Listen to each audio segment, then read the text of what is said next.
Dans une interview accordée au Monde, en kiosque mardi 17 décembre, Isabelle Adjani est revenue sur les coups durs qui ont marqué sa carrière, notamment le harcèlement dont les actrices peuvent être victimes.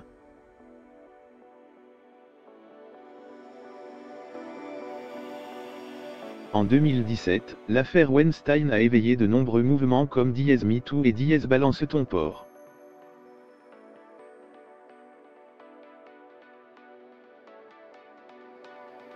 Des actrices sont sorties de l'ombre pour révéler les abus et violences sexuelles dont elles ont été victimes, des prises de parole qui sont encore aujourd'hui très répandues, comme dernièrement l'actrice Adèle Haenel, qui a révélé avoir été victime d'attouchements sexuels lorsqu'elle était mineure de la part d'un réalisateur.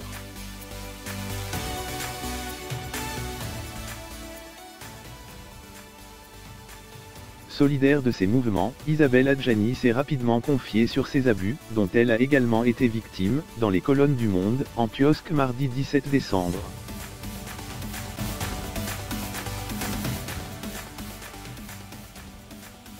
À la question de savoir si elle avait elle-même été agressée, harcelée ou abusée, la comédienne n'a pas caché que bien sûr qu'au cours de sa carrière, certaines choses l'ont affectée, fragilisée et ont laissé des traces, précise-t-elle, avant de trancher qu'aujourd'hui, peu importe ses mésaventures personnelles.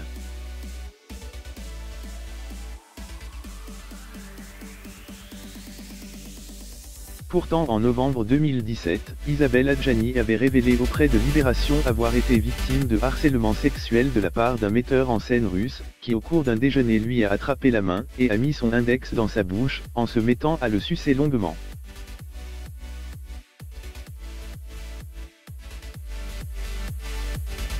Isabelle Adjani, un cinéaste claqué des paupières sous mon nez. Un geste qui a pétrifié à l'époque Isabelle Adjani, qui a préféré refuser ce projet qui l'intéressait pourtant beaucoup.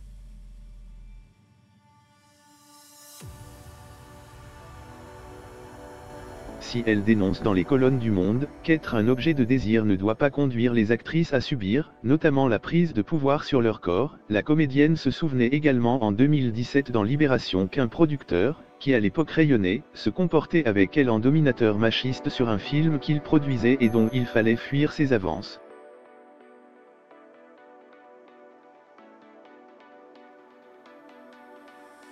Je lui ai refusé l'entrée d'une fête que j'organisais. Il m'a dit, ma petite, tu le payeras.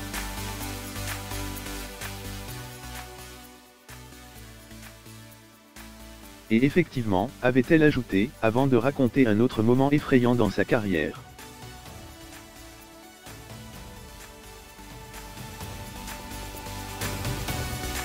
Un cinéaste claquait des paupières sous mon nez après avoir dit moteur.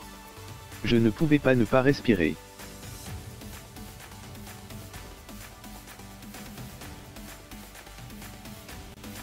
C'était de l'ingestion de drogue contre mon gré, je sentais mon rythme cardiaque s'accélérer, avait-elle confié.